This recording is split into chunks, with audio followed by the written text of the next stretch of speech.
Tu te souviens, Thomas, du Furby? Ah ouais, je m'en souviens, ouais. Années 90, ça c'est pour moi le premier robot grand public avec qui on entrait en contact. On pouvait le chatouiller, on pouvait mettre le doigt et manger, on pouvait Ouais, ça faisait surtout super caresser. peur ce truc, hein. Ça pouvait se réveiller dans la nuit. Et quand on tapait dans les mains, il dansait. Il s'agitait, quoi. Ah, moi j'étais plus Tamagotchi. Ah, le Tamagotchi, ben ça on me l'a volé, ouais, à l'école, le petit Oh blanc, là. non, qui a osé faire ça?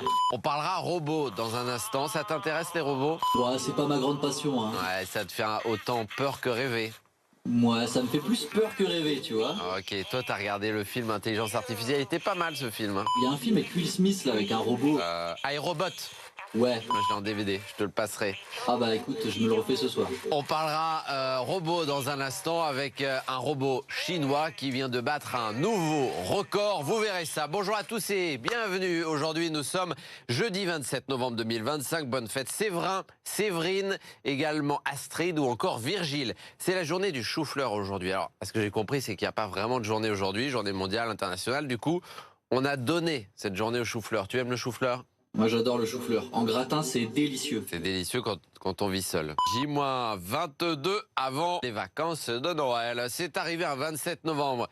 3 événements à noter aujourd'hui. 1826, le chimiste anglais John Walker, Texas Ranger, invente les allumettes à friction. En 1971, Mars 2, une sonde soviétique, devient le premier objet de fabrication humaine à toucher Mars. Alors, toucher est un bien grand mot, puisqu'en réalité, tout a explosé au moment de l'atterrissage et de l'arrivée dans l'atmosphère martienne. C'est 5 jours plus tard que Mars 3, sonde toujours soviétique, atterrira en douceur sur la planète rouge. Et puis en 2005, Jean-Michel Dubernard, médecin français, réalise la toute première greffe partielle du visage sur une femme de 38 ans. Voilà pour les 3 infos à retenir aujourd'hui.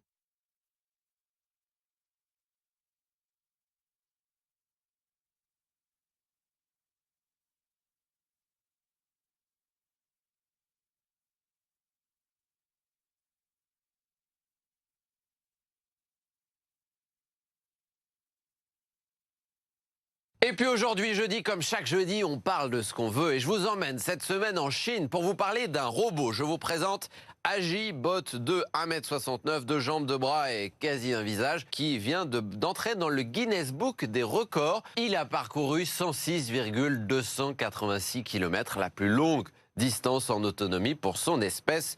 Bravo à lui. Agibot A2, de la ville de Suzhou, à Shanghai, et en plus il fait coucou. Par contre, bon là pour moi il peut transporter des colis, quoi. Oui, il se faire écraser par des voitures. Ouais. Mais il ressemble vraiment à ce qu'on avait dans les années 2000 et même avant dans les films, quoi. Est-ce que tu penses que bientôt il y aura des robots pour faire la météo? Non, moi ce que j'attends c'est la voiture volante, ok? Ah ouais? Eh Pourquoi? ouais. Dites-nous tiens ce que vous pensez des robots et si vous aimeriez avoir un robot à la maison. Peut-être que vous en avez déjà un, si vous travaillez à la CIA. 0613 024 693 pour communiquer via WhatsApp ou par mail à cola@bfmlocal.fr. Excellente journée à tous.